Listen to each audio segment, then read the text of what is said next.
আসসালামু আলাইকুম guys, this is আবুন বাসার পাইথন উইথ জ্যাঙ্গো প্লেলিস্টে আপনাদের স্বাগতম। আজকের ভিডিওতে ইনশাল্লাহ আমি কভার করব জ্যাঙ্গো কি, দেন ফ্রেমওয়ার্ক কি, এরপর আমরা জানব জ্যাঙ্গো এর ইতিহাস। After that we will see where used Zango. এরপর আমরা বিস্তৃত আলোচনা করব লারাবেল, অ্যাঙ্গুলার, ভিউজেএসের মতো পপুলার ফ্রেমওয়ার্ক থাকা সত্ত্বেও কেন আমরা জ্যাঙ্গোকে চুজ করব। এরপর শুধুমাত্র বাংলাদেশ না, ওয়ার্ল্ড ওয়াইড জ্যাঙ্গোর ফিউচার কেমন সেটি বিস্তৃত আলোচনা করব।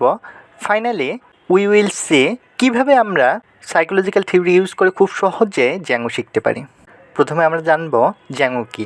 জ্যাঙ্গো হচ্ছে পাইথন দ্বারা নির্মিত একটি মুক্ত প্রযুক্তির web application framework. Python programming language দিয়ে তৈরি সবচেয়ে শক্তিশালী, সিকিউর এবং ম্যাচিউর ওয়েব ফ্রেমওয়ার্কটি হলো জ্যাঙ্গো। ফ্রেমওয়ার্ক কী সেটি জানার আগে আপনারা আমার ইমেজটিকে ফোকাস করুন। ইমেজটিতে আমরা দেখতে পাচ্ছি বিভিন্ন শেপের এবং বিভিন্ন ডিজাইনের কিছু পিঠা। আমরা যদি ট্রেডিশনাল ওয়েতে, দ্যাট মিন্স আমরা যদি হাতে এই পিঠেগুলো তৈরি করতে যাই, সেক্ষেত্রে আমাদের অনেক বেশি সময় লাগবে এবং একই ডিজাইনের অনেকগুলো পিঠা তৈরি করতে আমাদের অনেক বেশি বেগ পেতে হবে। আমরা আমাদের সময় বাঁচাতে এবং পরিশ্রম কমাতে আমরা এখানে যদি পিঠার ছাঁচ ব্যবহার করি, সেক্ষেত্রে খুব কম সময়ে এবং কম পরিশ্রমে একই ডিজাইনে অনেকগুলো পিঠে পেতে পারি। ঠিক এমনই ফ্রেমওয়ার্ক। তাহলে ফ্রেমওয়ার্ককে আমরা বলতে পারি যে কাজ বারবার করতে হয় তার একটি কাঠামো দাঁড় করানো, যাতে ওই কাঠামো ব্যবহার করে খুব দ্রুত ওই কাজটি করা যায়। আশা করি আপনারা বুঝতে পেরেছেন ফ্রেমওয়ার্ক কী। এবার আমরা দেখব জ্যাঙ্গোর ইতিহাস। জ্যাঙ্গো এর ডিজাইন এবং ডেভেলপমেন্ট হয়েছিল 2003 সালে লরেন্স জার্নাল ওয়ার্ল্ড পত্রিকার অ্যাপ্লিকেশন ডেভেলপারদের হাত ধরে এবং এটি পাবলিকলি রিলিজ হয় 2005 সালের জুলাইয়ে BSD এর মাধ্যমে। বর্তমানে জ্যাঙ্গো এর ডেভেলপমেন্ট এবং রিলিজ সাইকেল মেনটেন করে জ্যাঙ্গো সফটওয়্যার ফাউন্ডেশন। অলরেডি আমরা জেনে গেছি জ্যাঙ্গো কী, ফ্রেমওয়ার্ক কী এবং জ্যাঙ্গোর ইতিহাস। এবার আমরা দেখব জ্যাঙ্গো ব্যবহার করে অলরেডি কী কী তৈরি হয়েছে। প্রথমে আমরা যেটি দেখতে পাচ্ছি সেটি হচ্ছে নাসা। নাসা নাম শুনেনি এমন লোক খুঁজে পাওয়া ভার। নাসা হচ্ছে মার্কিন যুক্তরাষ্ট্রের স্বাধীন একটি সংস্থা যা বিমান চালনাবিদ্যা ও মহাকাশ সম্পর্কিত গবেষণা করে থাকে। আর এই নাসা ওয়েবসাইট তৈরি করতে জ্যাঙ্গো ব্যবহার করা হয়েছে। আর এদের এই ওয়েবসাইটে পার মান্থ অ্যাভারেজ 2 মিলিয়ন ভিউয়ের বেশি হয়। এরপর সেটি হচ্ছে মজিলা। জনপ্রিয় ওয়েব ব্রাউজারগুলোর মাঝে মজিলা অন্যতম একটি। আর এই মজিলাতেও জ্যাঙ্গো ইউজ করা হয়েছে। পিন্টারেস্ট একটি ওয়েব এবং মোবাইল অ্যাপ্লিকেশন কোম্পানি যা ফটো শেয়ারিং ওয়েবসাইট হিসেবে কাজ করে থাকে। এই প্ল্যাটফর্মটিতে প্রতি মাসে 250 মিলিয়নেরও বেশি সক্রিয় ব্যবহারকারী রয়েছে। আর এই পিন্টারেস্টেও জ্যাঙ্গো ইউজ করা হয়েছে। Spotify, Dropbox, the Washington post এতেও জ্যাঙ্গো ইউজ করা হয়েছে। এরপর ইনস্টাগ্রাম। এটি একটি সোশ্যাল মিডিয়া প্ল্যাটফর্ম যেখানে লোকেরা ফটো, ভিডিও শেয়ার করে থাকে। এটি ফেসবুক, টুইটারের মতো জনপ্রিয় সোশ্যাল সাইট। আর এতেও জ্যাঙ্গো ইউজ করা হয়েছে। রেডিট হলো আমেরিকান বেসড কমিউনিটি ফোরাম টাইপের একটি সাইট। এর বেশিরভাগ ইউজার আমেরিকান। রেডিট ফেসবুকের মতোই। আর এই রেডিটেও জ্যাঙ্গো ইউজ করা হয়েছে। এবার আমরা জানবো কেন আমরা জ্যাঙ্গো চুজ করব। শুধুমাত্র ফ্রেমওয়ার্ক যে জ্যাঙ্গো আছে এমন না, জ্যাঙ্গো ছাড়াও অনেক ফ্রেমওয়ার্ক আছে। তাহলে আমরা অন্যান্য ফ্রেমওয়ার্কে কাজ না করে কেন আমরা জ্যাঙ্গোতে কাজ করব? তার ফার্স্ট রিজন, জ্যাঙ্গো ফাস্ট।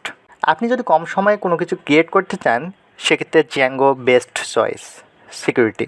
আপনি যদি সিকিউরিটি নিয়ে চিন্তিত হন, সেক্ষেত্রে আপনারা চোখ বন্ধ করে জ্যাঙ্গো চুজ করতে পারেন, কারণ জ্যাঙ্গোতে রয়েছে best security system. Third reason, component. আপনি যখন কোনো ওয়েব অ্যাপ্লিকেশন ক্রিয়েট করতে চান, সেখানে প্রয়োজন হয় লগ ইন, ডাটাবেস কানেক্টিভিটি, আর এসব জিনিস বান্ডেলস আকারে জ্যাঙ্গোতে আসে। সো আপনি এক্ষেত্রে জ্যাঙ্গোকে অনেক বেশি আগে রাখতে পারেন অন্যান্য ফ্রেমওয়ার্কের তুলনায়। দেন হচ্ছে testing and debugging support. Automated testing web ডেভেলপারদের জন্য একটি অত্যন্ত জরুরি ডিবাগিং এবং টেস্টিং টুল। জ্যাঙ্গো প্রদান করে এমন কিছু টুল যা স্বয়ংক্রিয়ভাবে টেস্টিং প্রসেস কমপ্লিট করে। দেন হচ্ছে স্কেলেবিলিটি। ইন ফিউচার আপনি যদি মাল্টিপল ইউজার চান বা আপনি যদি আপনার ওয়েব অ্যাপ্লিকেশনে নিউ ফিচার অ্যাড করতে চান, সেক্ষেত্রে জ্যাঙ্গো আপনাকে অনেক বেশি ফেসিলিটি দেবে বা অ্যাডভান্টেজ দেবে। সো আমরা সব কিছু বিবেচনা করে আমরা বলতে পারি Zango one of the best choice for framework. এখন জ্যাঙ্গো এর ফিউচার। ডে বাই ডে পুরো পৃথিবীতে জ্যাঙ্গো এর ফিউচার বাড়তেছে। আমরা যদি বাংলাদেশে লক্ষ্য করি, আমাদের আগে বাংলাদেশের কোম্পানিগুলোতে এআই বেসড কাজ খুব কম হতো, কিন্তু ডে বাই ডে সব কোম্পানিতে এআই বেসড কাজ হচ্ছে। আমরা যদি বলি আজ থেকে আগামী 5-7 বছর পর হয়তোবা এমন কোনো কোম্পানি থাকবে না যেখানে এআই বেসড কাজ হবে না। হয়তোবা যে কোম্পানিগুলোতে এআই বেসড কাজ হবে না সেই কোম্পানিগুলো হয়তোবা বন্ধ হবে। আর আমরা জানি মেশিন লার্নিং এবং ডিপ লার্নিং পাইথন দিয়ে করা হয়, আর জ্যাঙ্গো পাইথন বেসড। তো আমরা ফ্রুটস ক্লাসিফিকেশন, হার্ট ডিজিজ, এই টাইপসের যে কাজগুলো করি মেশিন লার্নিং বা ডিপ লার্নিং দিয়ে, এই কাজগুলো আমরা ইউজার ইন্টারফেস দেওয়ার জন্য আমরা জ্যাঙ্গো ব্যবহার করতে পারি। আর ডে বাই ডে বাংলাদেশের জ্যাঙ্গোর ব্যবহার অনেক বেশি বেড়ে যাচ্ছে। এখন আমরা দেখব কোন ওয়েতে আমরা জ্যাঙ্গো শিখব। আমরা জ্যাঙ্গো শিখব 60 ডেজ চ্যালেঞ্জ নিয়ে। কারণ সাইকোলজিতে একটা কথা বলা আছে, আপনি যদি কোনো অভ্যাস চেঞ্জ করতে চান বা নতুন কোনো অভ্যাস ক্রিয়েট করতে চান, সেক্ষেত্রে আপনি 30 ডেজ চ্যালেঞ্জ বা 60 ডেজ চ্যালেঞ্জ আপনারা নিতে পারেন। তো আমরা এখানে অ্যাকসেপ্ট করবো টানা 60 দিন কাজ করব, কোনো দিন আমরা গ্যাপ দিব না। তো এক্ষেত্রে আমরা যে প্রবলেমগুলো ফেস করব, 0 থেকে 10তম দিন, দ্যাট মিন্স প্রথম যে 10 দিন, সে 10 দিন সবচেয়ে চ্যালেঞ্জিং। এই মুহূর্তে আমাদের কাছে মনে হবে আমি মনে হয় টাইম ওয়েস্ট করতেছি, আমি কি সঠিক ওয়েতে আছি, আমি কোনো আউটপুট দেখতে পাচ্ছি না। এক্ষেত্রে আমাদের মনোযোগ ধরে রাখা অনেক বেশি টাফ হবে। এ সময় আমরা যে কাজটি করব সেটি হচ্ছে আমাদের মনোযোগ ধরে রাখার জন্য প্রথমে আমরা একটি খাতা নেব এবং সেখানে লিখে রাখব জ্যাঙ্গো এর ফিউচার কেমন, জ্যাঙ্গো আমরা কেন শিখব এবং অ্যাডভান্টেজগুলো জ্যাঙ্গোর। সেক্ষেত্রে আমরা যখনই আমাদের ট্র্যাক থেকে একটু সরে যাব তখন আমরা সেই লেখাগুলো পড়ব।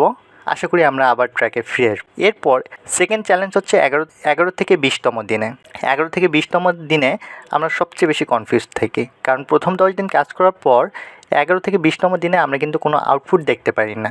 সেক্ষেত্রে আমরা চিন্তা করি যে আমি কি রাইট ওয়েতে আছি বা আমি কি সময় ওয়েস্ট করতেছি না। এই টাইপসের অনেক উল্টাপাল্টা মাথায় চিন্তা আসে। সো এই মুহূর্তে আমরা যদি আমাদের মনকে স্থির রাখতে পারি বা সঠিক ওয়েতে যদি আমরা কাজ করতে পারি, ইনশাল্লাহ আমরা সাকসেস হতে পারবো। অ্যান্ড ফাইনালি 21 থেকে 30 দিনের মাঝে বেস্ট একটা টাইম। 21 দিন থেকে আমরা 1 থেকে 20 দিন যে আমরা কাজ করলাম, 21 দিন থেকে আমরা আমাদের কাজে আউটপুট দেখতে শুরু করি এবং 21 দিন থেকে আমাদের কাজের প্রতি একটি ভালোবাসা জন্মায় বা কাজের প্রতি আগ্রহ জন্মায়। তো আমরা 21 দিন থেকে যদি আমরা কন্টিনিউয়াস ওয়েতে কাজ করি এবং 60 দিন পর্যন্ত যদি কাজ করি, সেক্ষেত্রে আমরা ইনশাল্লাহ অনেক কিছু জানতে পারবো বা আমাদের এই কাজের প্রতি ভালোবাসা জন্মাবে এবং এই কাজটাকে নিয়ে আমরা ফিউচারে অনেক দূর আগাইতে পারবো। তো আমি প্রতিদিন একটি করে ভিডিও দেবো এবং একটা না আমরা ইনশাল্লাহ 60 দিন কাজ শিখবো। তো নেক্সট ভিডিওতে দেখা হবে, সে পর্যন্ত ভালো থাকবেন। আসসালামু আলাইকুম।